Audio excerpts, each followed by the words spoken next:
예수님과 제자들이 가버나움에서 이제 배를 타고 가다라 지방으로 가시려고 합니다. 그런데 이제 갈릴리 바다를 이렇게 지나갈 때 이 절체절명의 위기를 만나게 됩니다.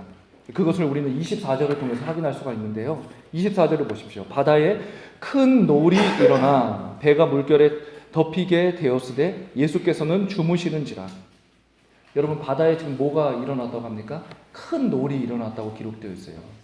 병인 본문인 이 마가복음 4장 37절에 보면요, 이것을 큰 광풍으로 기록해 놓았습니다. 큰 광풍. 제가 자료를 찾아보니까요, 이 광풍은요, 약 한 시속 120km 이상 되는 그런 무서운 바람이었다고 합니다. 그러니까 갈릴리 바다의 그 밑바닥부터 모든 것들을 다 헤집어 놓을 수 있는 그런 엄청난 바람이 지금 불어 닥쳤다는 거예요. 제자들 중에서는 업으로서 이 잔뼈가 굵은 사람도 있지 않았습니까? 그러나 그들도 어떻게 해볼 수 없는 그 인생 가운데 처음 만나보는 그런 엄청난 바람이 지금 불어 닥쳤다는 것입니다. 여러분, 그렇다면 왜 제자들은 이런 절체절명의 위기를 만나게 되었던 것일까요? 우리는 그 이유를 마태복음 8장 18절과 23절을 통해서 확인할 수가 있습니다. 마태복음 8장 18절을 먼저 보세요. 예수께서 무리가 자기를 에워싸는 것을 보시고 뭐라고 명하세요? 건너편으로 가기를 명하셨다. 가다라 지방으로 가시기를 명하셨다는 거예요. 그리고 23절을 보니까요, 배에 오르심에 제자들이 따랐다. 예수님께서 건너가자고 명하셨죠? 말씀하셨죠? 그리고 제자들은 지금 못한 것 뿐이에요? 예수님의 말씀에 순종해서 같이 간 것 뿐이에요.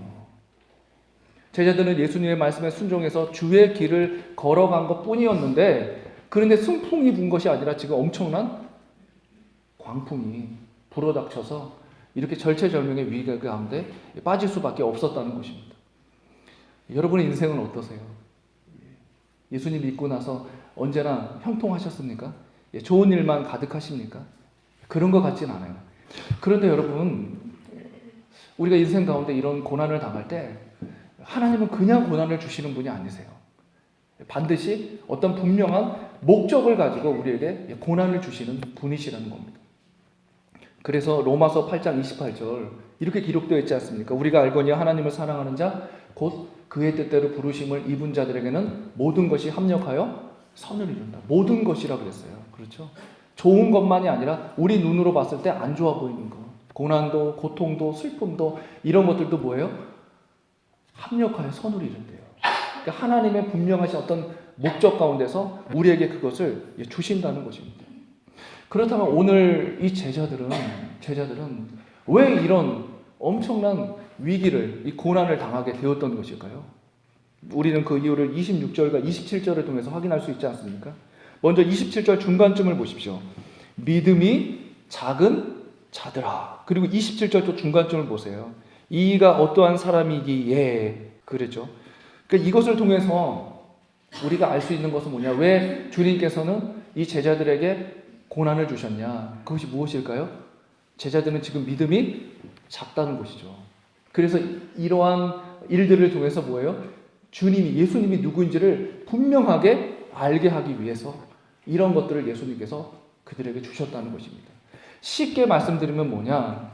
이런 어려움을 통해서 그들의 믿음을 성장시키기 위해서, 그들에게 신앙적으로 유익을 주시기 위해서 바로 이런 고난을 허락해 주셨다는 것입니다. 여러분, 우리도 마찬가지예요. 우리 주님께서는요, 우리를 무조건 형통한 길로 인도하시지 않습니다. 왜냐하면 우리를 너무나 잘 알기 때문이죠. 여러분, 우리 내면에는요, 회귀 본능이 있습니다. 회귀 본능.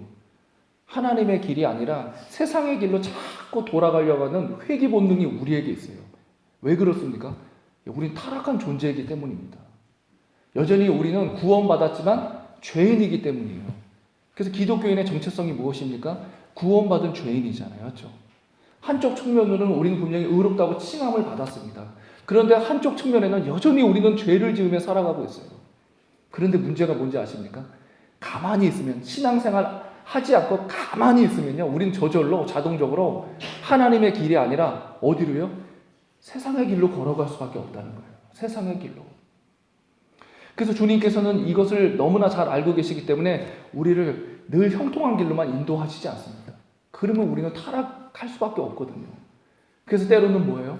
주님은 원치 않으시지만 우리를 오늘 이 제자들처럼 절체절명의 위기, 이런 엄청난 고난 가운데로 인도하실 때가 있다는 것입니다. 여러분, 그래서 우리가 인생 가운데 이 고난을 만나고 절체절명의 위기를 만났을 때 이것을 반드시 기억하셔야 돼요. 그냥 고난 만났다고, 위기를 당했다고 하나님은 그냥 원망하고 있고 눈물 흘리고 있고 그러면 안 되고, 이것을 통해서 나는 모르겠지만 분명히 하나님께서 나의 신앙에 유익을 주시기 위해서 이걸 주신 거다. 내가 이것을 믿음으로 잘 견디어내면 내 신앙이 정말 멋진 신앙으로 변하게 될 것이고 나에게 엄청난 신앙의 유익이 올 것이다. 이런 생각, 이런 마음가짐을 가지고 그 고난을 우리가 대해야 한다는 것입니다.